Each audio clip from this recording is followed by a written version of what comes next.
Bulletin میں سب سے پہلے آپ کو بتائیں کہ رحیم یار خان میں عوام کپتان کو ویلکم کہنے کے لیے بے قرار ہیں۔ شہر کی تاریخ کا سب سے بڑا اور تاریخی اجتماع آج ہوگا۔ عمران خان رحیم یار خان میں جلسہ عام سے خطاب کریں گے۔ عوام کا جوش و خروش آسمان پر پہنچ گیا۔ شہر میں عمران خان کے یادگاری استقبال کی تیاریاں جاری ہیں۔ کارکنوں کی جانب سے ریلیاں بھی نکالی جا رہی ہیں۔ کپتان کا کارواں رحیم یار خان جا پہنچا۔ عمران خان کے استقبال کے لیے شہر کو سجا دیا گیا۔ جگہ جگہ ریلیاں اور استقبالیہ کیمپ قائم۔ رحیم یار خان کے خواجہ فرید کالج گراؤنڈ میں جلسے کی تیاریاں مکمل ہیں۔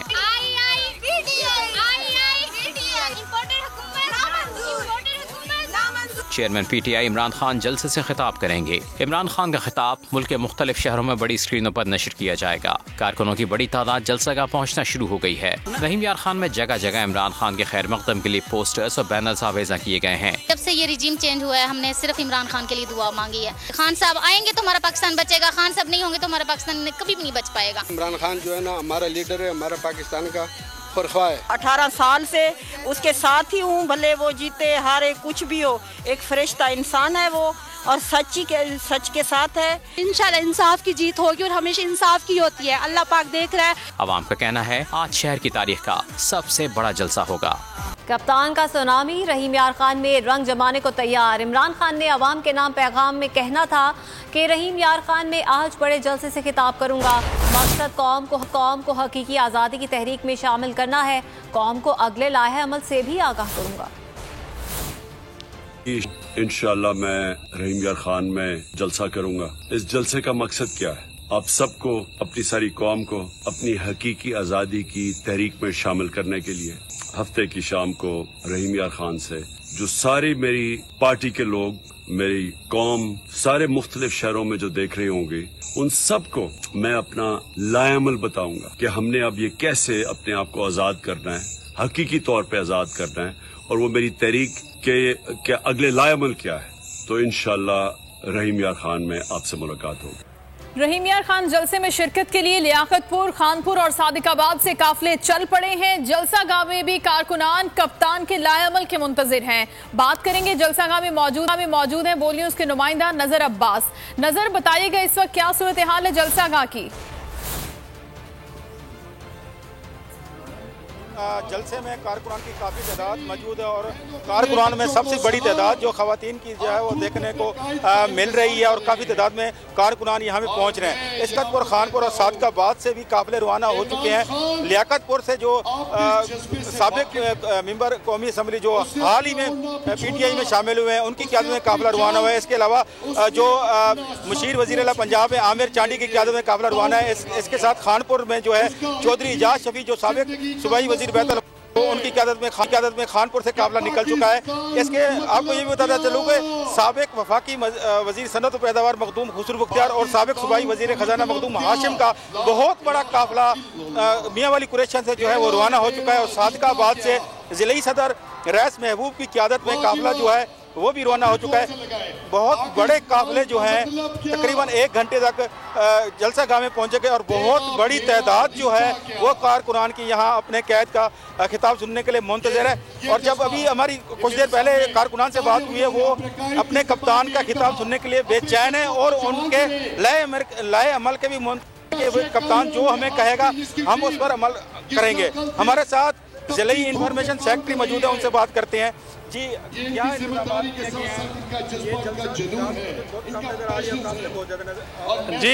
جگہ یہ تو بات حقیقت ہے کہ جگہ بہت کم ہے، کیونکہ سیکورٹی کے مسئلے ہیں خان صاحب کے لیے۔ اس وقت ہمارے لیے عمران خان صاحب کی جو جان ہے وہ سب سے زیادہ عزیز ہے، اس وجہ سے یہاں کا ہم نے ڈیسائیڈ کیا ہے جگہ بہت کم ہے، اور وہ کہیں گے کہ وہ وہاں پہ اپنے کپتان کا خطاب سنیں، اور یہاں پہ جوک در جوک قافلے جو ہیں وہ آ رہے ہیں، اور ہم جو ہیں خان صاحب کا پرتقباق استقبال کریں گے۔ اور میں آپ کو یہ بھی بتاتا چلوں کہ انشاءاللہ یہ پاکستان میں سب سے بڑا جلسہ ہوگا، اور یہاں پہ عوام اتنی جوش میں ہے۔ میں سب سے پہلے تو ان اپنی بہنوں کا، ان بھائیوں کا شکریہ ادا کرتا ہوں۔ میں صبح 9 بجے سے اس پنڈال میں ہوں، جو میری بہنیں، جو میرے بھائی صبح 9 بجے 10 بجے سے اس کڑکتی دھوپ میں 45 ڈگری سینٹی گریڈ کا پارا ہے یہاں کا، دھوپ میں بیٹھے ہوئے اپنے کپتان کا خطاب سننے کے خطاب ہے۔